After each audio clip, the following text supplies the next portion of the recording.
মমিনুল হক যেভাবে আউট হয়েছেন, আমরা এতক্ষণ কথা বলছিলাম, যদি টেকনিক্যালি আপনি একটু দেখান যে তার ভুলটা কোথায় এবং তিনি কোন ফাঁদে আসলে পা দিয়েছেন। মমিনুল হক আমরা জানি যে একটা লম্বা ইনিংস খেলেছেন, চমৎকার ইনিংস খেলেছেন, সুইপ করেছেন, কাট মেরেছেন, সবকিছু। কিন্তু আপনি খেয়াল করে দেখবেন মমিনুল, এটা হচ্ছে এটা ফার্স্ট ইনিংস। আপনি যা দেখেন লেগ স্লিপ নাই, সিলি মিড অফ নাই, এখানে এটা ফার্স্ট ইনিংস খেলা হচ্ছে মমিনুল সুইপ। আমরা সেকেন্ড ছবিতে যাই, আপনি দেখবেন পুরো ফিল্ডিং চেঞ্জ,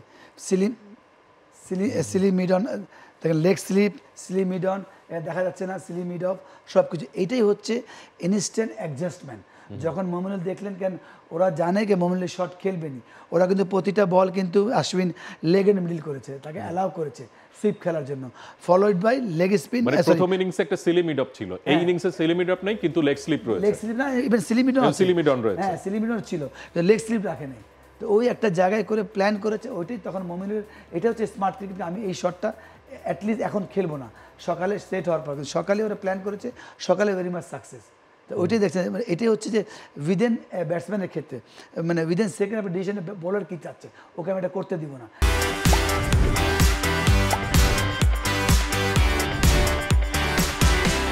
এটা যদি দুই একটা বল ট্যাপ করতেন বা ছেড়ে দিতেন লেগ স্ট্যাম্পের বল, তাহলে কিন্তু ওরা অন্য প্ল্যানে যেত। যখন এই প্ল্যান করেছে তারা সাকসেস, তারা কন্টিনিউ করে আজকে ওদের মেন উইকেটটাই তারা সকাল সকাল তুলে নিয়েছে। তারপরে ফলোড বাই কন্টিনিউ আমাদের দুইজন ব্যাটসম্যান, আমাদের কী নাম, সাদমান, আবার গুছিয়ে ফেলেছিলেন। কিন্তু আবার বললাম, টেস্ট ম্যাচে কিন্তু আমি প্রি শোতে বলছিলাম 10 জন ব্যাটিং করবে না, 2 জন বড় লম্বা রান করবে, তখনই আপনি ম্যাচটা ড্র করবেন। ফলোড বাই বোলার 20টা উইকেট নেবে। তাহলে এখানে আমরা কিন্তু প্রতিবারই সাফার করছি।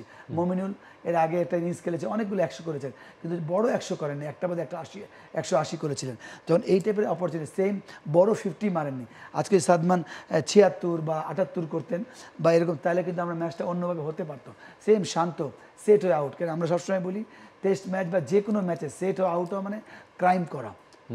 আপনি খুব চমৎকার একটা কথা বলছিলেন যে সাদমান 50 করেছেন, তার ইনিংসটা আরো একটু লম্বা করা উচিত ছিল। কাসের ভাই, সাদমান এটা বাংলাদেশের 10ম টেস্ট ইনিংস ভারতের মাটিতে, প্রথম মানে হাফ সেঞ্চুরিয়ান ওপেনার তিনি এই 10ম ইনিংসে এসে। তার মানে কি বাংলাদেশের টপ অর্ডার যে কতটা ভালনারেবল, এই স্টার্টসই তো তার প্রমাণ দেয়। আসছি আপনার এই প্রশ্নের উত্তরে, তার আগে একটু মমিনুল প্রসঙ্গে যোগ করি। সেটি হলো যে আপনি বলছিলেন যে ম্যাচের মাঝখানে প্ল্যান করাটা, this is very much important thing. অনেকে কিন্তু মনে করে থাকেন যে 5 দিনের ম্যাচ আছে, যত প্ল্যান সব বোধহয় মাঠের বাইরে থেকে হয়ে থাকে, কিন্তু মাঠের মাঝখানেও যারা থাকেন তারাও কিন্তু আপনার প্ল্যানটুকু করে থাকেন।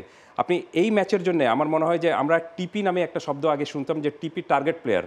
আপনি যে কোনো ব্যাটসম্যানের, যে কোনো দলের আপনার টার্গেটেড প্লেয়ার সেট করা হয়ে থাকে, যে এই প্লেয়ারটাকে যদি আমি আউট করতে পারি তাহলে তার 50% শক্তি আমি কমিয়ে দিলাম।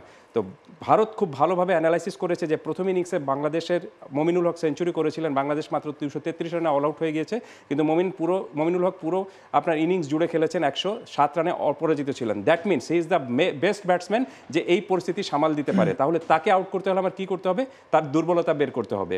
এই দুর্বলতা অ্যানালাইসিস করতে গিয়ে ভারত দেখেছে যে তিনি আপনার লেগ সাইডে বা সুইপ শট খেলে প্রথম ইনিংসে প্রচুর রান করেছেন, কিন্তু তখন সেখানে ফিল্ডার ছিল না। তো ভারত সেটি জানতো বা দেখেছে যে তারা মানে মমিনুলের পছন্দের শট কোনটি, তাহলে পছন্দের শট আটকাতে হলে কি করতে হবে, যে এই জায়গায় শর্ট বল দিলে তিনি কিন্তু শর্টসটা খেলবেন, এই কারণে তাকে এখানে ফিল্ডারটা রেখেছে। দ্যাট মিনস আপনি প্রি প্ল্যান ট্র্যাপ, একদম পুরোপুরি তাকে আউট করার জন্য যে প্ল্যানটা নিয়েছিল সেই প্ল্যানে তারা সফল হয়েছে। এটি হলো একটি দিক। আর আপনি সাদমানের কথা বলছিলেন, দেখুন এর আগে বাংলাদেশ যে 5টি ম্যাচ, সব মিলিয়ে 5টি ম্যাচ খেলেছে ভারতের মাটিতে, আমাদের ওপেনিংটা কখনোই তেমন ভালো হয়নি, এবং শুরুটা যেহেতু ভালো হয়নি এই কারণে কোনো ম্যাচেই আপনি দেখবেন যে ব্যাটসম্যানরা ভালো রান করতে পারেনি। শুধুমাত্র হায়দ্রাবাদে 2017-তে মুশফিক সেঞ্চুরি পেয়েছিলেন, আপনার 82 রান করেছিলেন সাকিব আল হাসান, এবং বাংলাদেশ 300 ঊর্ধ্ব রান করেছিল। যদিও সেই ম্যাচ বাংলাদেশ হেরেছিল, কোনো ম্যাচেই বাংলাদেশের ব্যাটসম্যানরা কিন্তু ভালো রান করতে পারেননি এখন পর্যন্ত ভারতের মাটিতে। সেক্ষেত্রে বলা যেতে পারে যে আপনার টপ অর্ডার ব্যাটসম্যানরা তো ফেল হয়েছেন দেখে মিডল অর্ডাররা সামাল দিতে পারেননি, এবং ভারতের এই বোলিং বা ভারতের যে প্ল্যান সেই প্ল্যানের সাথে অ্যাডজাস্ট করতে পারেনি বাংলাদেশের ব্যাটাররা কখনোই। তারপরও মন্দের ভালো বলতে হয় যে এত ম্যাচ খেলার পরে আপনি 5টা টেস্ট ইনিংস খেলার পরে, 5টা টেস্ট ম্যাচ এবং 10 ইনিংস খেলার পরে আপনি একজন top order batsman half century পেয়েছেন, সেখানে আমাদেরকে হাততালি দিতে হচ্ছে। দ্যাট মিনস এই আপনার পরিসংখ্যানটাই বুঝিয়ে দিচ্ছে যে ভারতের মাটিতে আমাদের টপ অর্ডার ব্যাটাররা ভীষণভাবে অসহায়, এবং ভারতের মতো দলের বিরুদ্ধে আপনি যদি ম্যাচ বাঁচাতে চান, ড্র তো জেতা তো অনেক দূরের বিষয়, ম্যাচ বাঁচাতে চাইলেও আপনাকে কিন্তু শুরু থেকে 1 to 5 যে ব্যাটসম্যান যারা থাকেন তাদেরকে আপনার ইনিংসটা বড় করতে হবে। ইনিংসটা বড় করেছিলেন একজন আগের ইনিংসে, কিন্তু তারপরে বাংলাদেশ অল আউট হয়ে গেছে মাত্র 233 রানে। দ্যাট মিনস জাভেদ যেভাবে বলছিলেন যে ইনিংসটা আপনাকে সাজাতে হলে 1 থেকে 3 জন ব্যাটসম্যানকে আপনার বড় রান করতে হবে, যেটা বাংলাদেশ এই সিরিজে কোনো সময় করতে পারেনি। দেখেই আজকে আমরা খুব সম্ভবত না, ভেরি সার্টেন যে আমরা সিরিজটা 2-0 হারছি।